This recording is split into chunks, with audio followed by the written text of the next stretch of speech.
Assalamualaikum warahmatullahi wabarakatuh. Gimana anak-anak kabarnya? Sehat? Ya semoga sampai akhir pelajaran kalian masih tetap semangat ya, oke? Ketua kelas tolong siapkan ya untuk berdoa sebelum belajar. Sebelum pembelajaran dimulai, coba dilihat kanan kirinya, takut ada sampah. Tuh ada sampah tuh. Nah, kemarin kan kita membahas tentang karsipan kan? Nah, ada yang mau menjelaskan apa itu tentang karsipan? Biar kita mereview sedikit lah ya, biar kalian gak lupa. Ya, jelas kalau apa? Ya benar. Ya, ternyata masih ada yang ingat ya pelajaran minggu lalu. Oh ya, sebelum pembelajaran dimulai, kita absen dulu ya. Ya baik.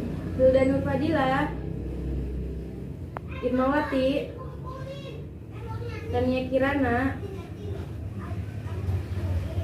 Firda Yulianti, Ija Kumalasari. Ya, hadir. Oh, Kista ya. Kenapa dia sakit? Sakit apa? Jadi yang masuk cuma 35 orang ya. Minggu ini kita akan membahas tentang dokumen dan dokumentasi.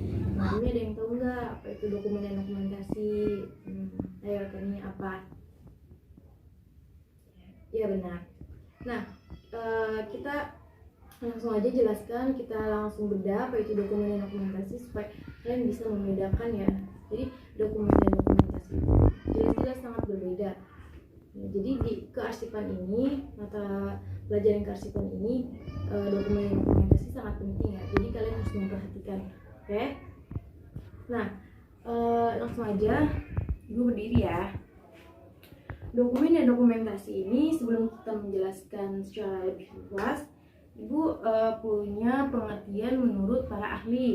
Nah, di sini dokumen menurut para ahli ini ada dari Louis Gottschalk.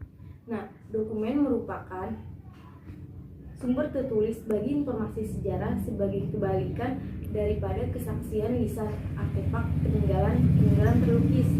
Nah, maksudnya apa Ibu? Maksud dari Louis Gottschalk itu apa? Dokumen yang memiliki kesaksian lisan artefak peninggalan terlukis. Nah, maksudnya itu dokumen yang memiliki nilai sejarah, yang artinya nih contohnya koin zaman dulu. Nah, koin zaman dulu itu sudah termasuk kepada dokumen.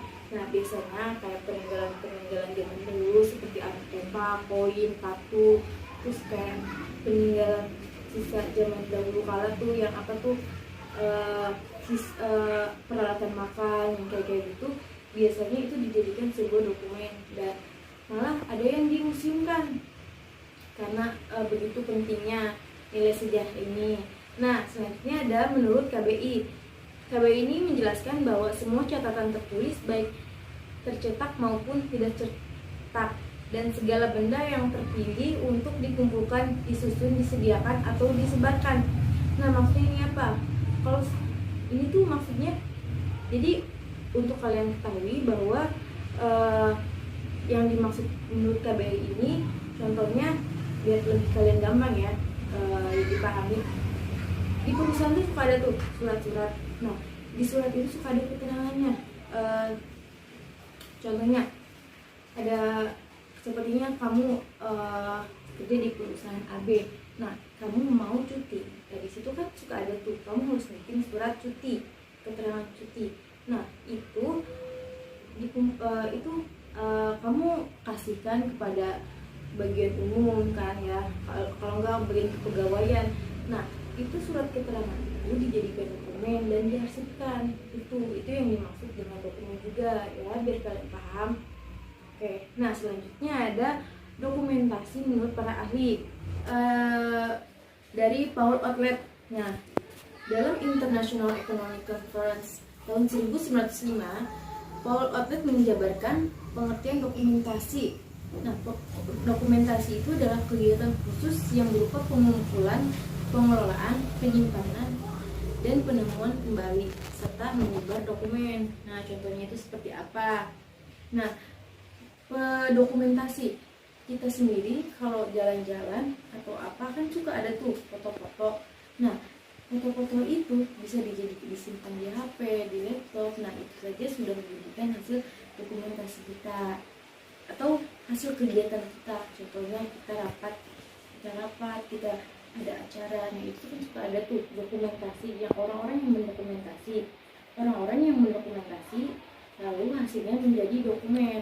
Nah, dokumen itu diarsipkan begitu. Nah, selanjutnya ada ini dari Indonesia ya. Menurut Nur Hadi Magetsari dan kawan-kawan.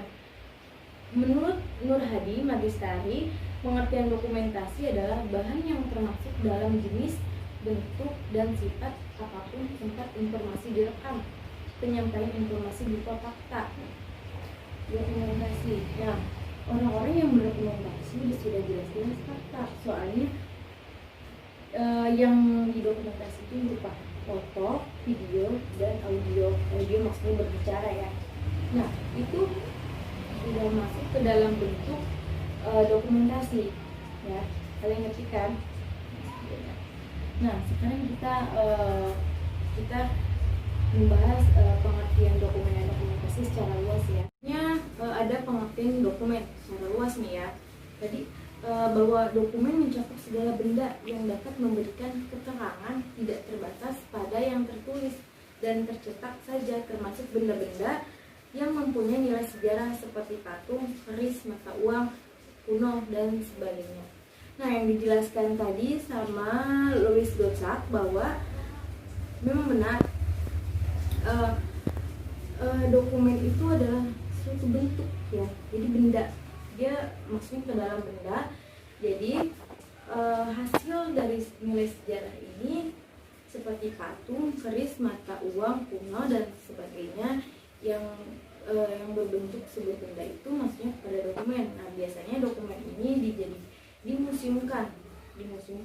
Terus untuk keterangan surat dan seperti itu biasanya diarsipkan. Nah, paham kalian? Ada yang tidak paham? Paham ya?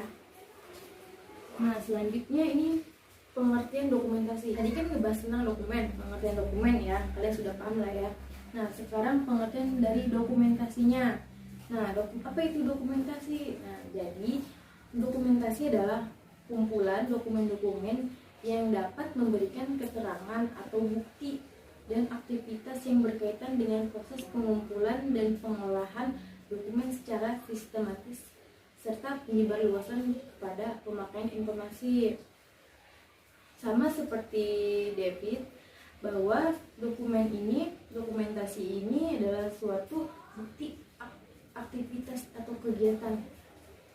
Perlu Ibu contohkan lagi nih ya, bahwa dokumentasi ini biasanya suka ada tuh ya, kalau kita rapat atau bikin acara-acara besar atau pernikahan lah, itu biasanya kan suka ada tuh yang mau foto. Nah, itu tuh dijadikan sebagai bukti atas kegiatan yang telah kita lakukan. Itu maksudnya nanti si foto tersebut dijadikan dokumen.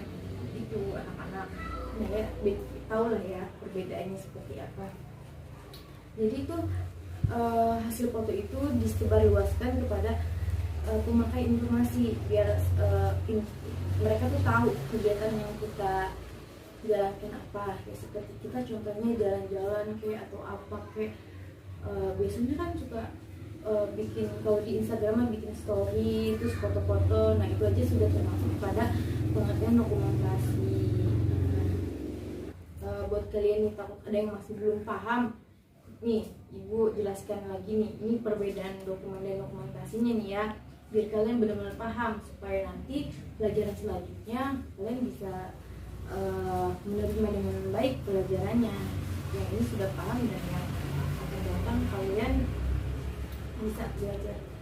Nah, selanjutnya ada dokumentasi, perbedaan dokumentasi dan dokumen. Nah, untuk dokumentasi ini ya, dokumentasi ini difokuskan pada pengelolaan atau kegiatannya.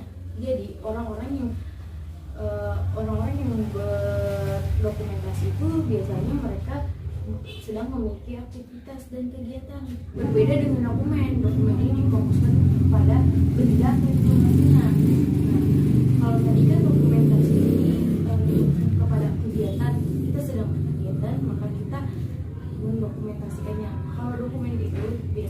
hasil dari dokumentasi yang berbentuk benda.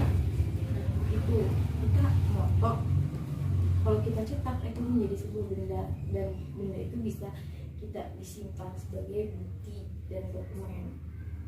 Nah, selanjutnya ada fungsi dokumentasi dalam perusahaan. Nah, ini sangat penting banget buat kalian siswa SMK ya, karena jurusan kalian kan nanti masuk perusahaan, jadi kalian harus benar-benar mengalami dan memahami secara baik ya. Nah, yang pertama itu sebagai memori perusahaan yang digunakan untuk menjaga instansi. Maksudnya gimana? Nah, jadi perusahaan itu biasanya perusahaan itu mempunyai arsip-arsip yang penting ya, mulai dari dokumen-dokumen para pegawai, dokumen-dokumen penting yang seperti kinerja baik pegawai, terus penghargaan-penghargaan. Nah, itu biasanya diarsipkan, disimpan sebagai bukti. Nah, bahkan untuk menjaga instansi bahwa perusahaan saya lah yang bagus karena saya mempunyai sejarah-sejarah yang cukup baik yang sudah dijadikan dokumentasi ya. Jadi kalian paham kan maksudnya gimana? Nah, selanjutnya ada membantu mengambil keputusan, melakukan perencanaan dan melakukan pengawasan. Maksudnya gimana?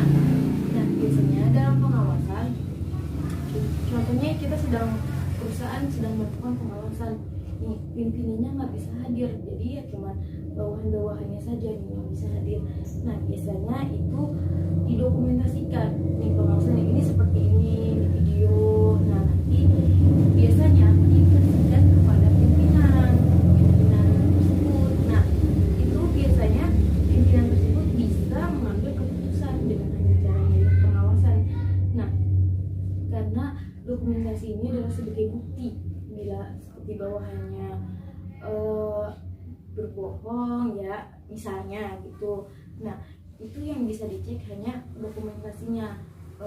Untuk ini pegawai ini kerjanya baik loh, ini ada foto-foto, ada hasil dokumentasi yang telah didokumentasikan tuh. Nah, selanjutnya digunakan sebagai alat pembuktian. Dokumentasi di dalam perusahaan memang sangatlah penting kan anak-anak. Selain dijadikan sebagai memori perusahaan untuk menjaga instansi, mengambil keputusan dan lain-lain, dokumentasi ini di sini adalah suatu bentuk bukti. Jadi bila tidak ada dokumentasi maka tidak adanya bukti untuk perusahaan. Ya, bukti-bukti karena perusahaan lah membutuhkan bukti, dan bukti itu nanti akan diarsipkan gitu. Selanjutnya di sini yang terakhir nih ya, untuk memelihara hubungan perusahaan dengan masyarakat, terlebih klien. Nah, maksudnya gimana nih? Nah, dari dokumentasi sendiri ini bisa memelihara hubungan perusahaan dengan masyarakat. Nah, ini sangatlah penting ya untuk hubungan perusahaan dengan masyarakat ya, lebih khususnya klien. Karena apa? Karena di dokumentasi di sini ketika kita sedang bersosialisasi dengan perusahaan dengan masyarakat, yaitu dibutuhkan dokumentasinya. Biasanya yang mendokumentasikan ini ada pekerjanya, ada orang yang mendokumentasikan. Ya, jadi ketika perusahaan bersosialisasi dimanapun itu, khususnya dengan masyarakat sekitar, maka yang dibutuhkan juga dokumentasinya. Ya, sangat penting karena itu bisa dijadikan kenang-kenangan, dijadikan laporan kegiatan perusahaan begitu anak-anak. Nah, di sini sampai di sini ada yang belum ngerti lah ya. Nah ini slide terakhir ya. Di sini ada fungsi dokumen dalam perusahaan. Tadi itu dokumentasi, dan sekarang dokumen. Nah, kalau tadi itu dokumentasi cukup banyak ya fungsinya. Nah, berbeda dengan dokumen. Di sini cuma hanya ada dokumen niaga. Nah, dokumen niaga ini maksudnya apa? Dokumen niaga itu yang berkaitan dengan perniagaan berupa surat-surat berharga yang dapat digunakan sebagai alat pembayaran. Contohnya dokumen niaga ini seperti cek obligasi, packing list, faktur, kwitansi, surat pengantar, bill of lading, saham, dan letter of credit. Nah, semuanya benar-benar sangat penting untuk perusahaan. Jadi hal-hal yang tadi Ibu jelaskan bahwa itu sangatlah penting, dan dokumen ini harus benar-benar dijaga, dan ini juga menjadikan sebagai alat bukti, seperti kayak kwitansi itu tuh alat bukti perusahaan yang benar-benar harus dijaga. Jadi kembali lagi ke pengertian yang Ibu sudah jelaskan, bahwa emang dokumen itu adalah suatu bentuk benda yang harus benar-benar dijaga karena dia memiliki nilai sejarah, seperti yang tadi dijelaskan. Dokumen niaga ini yang sangat penting bagi perusahaan, ya. Jadi untuk kalian siswa SMK yang berkeinginan untuk bekerja di perusahaan, itulah perbedaan dokumentasi ya, untuk kalian yang mau bekerja di perusahaan, itulah fungsi-fungsinya ya. Bila kalian bekerja di kantor tapi kalian tidak mengerti fungsi dokumen, dan karena kalian tidak mengerti fungsi dokumen, maka seperti kalian coba menghilangkan kayak kwitansi, cek obligasi, nah itu sangat fatal ya anak-anak. Jadi kalian juga harus tahu dokumen itu seperti apa. Yang awalnya tadi berpikiran bahwa dokumen dan dokumentasi itu sama saja, jelas-jelas berbeda ya. Nah, sampai sini ada yang mau ditanyakan? Ya, tidak ada ya. Bagus. Nah, karena waktunya sudah habis ya anak-anak, untuk dari itu maka kita tutup aja pelajaran hari ini dengan membaca hamdalah. Nanti untuk minggu depan kita belajar kelompok ya. Ya. Assalamualaikum warahmatullahi wabarakatuh.